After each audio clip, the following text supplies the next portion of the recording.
visual signaling of single letters, Annex 4 distress signals, the International Code of Signals, ICS, uses flags and single letter codes to visually communicate important messages, especially in emergencies when radio communication is not possible.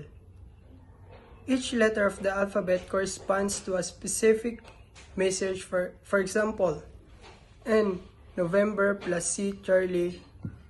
Flags hoisted together equals to distress signal.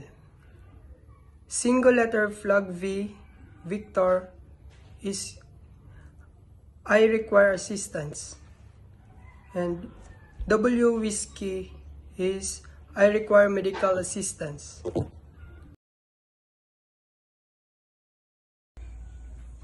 Method of transmitting and receiving visual signaling.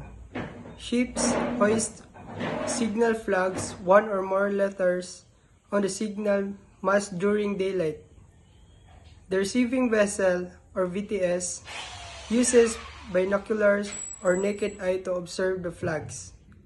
Once identified, the meaning is decoded using the International Code of Signals, or ICS, publication. This method is simple, effective, and standard across international waters.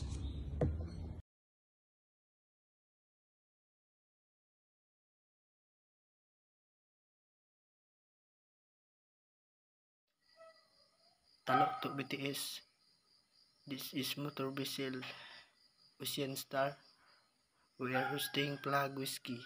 We required medical assistance. MB Pacific Star. Talok to BTS. Copy your whiskey signal.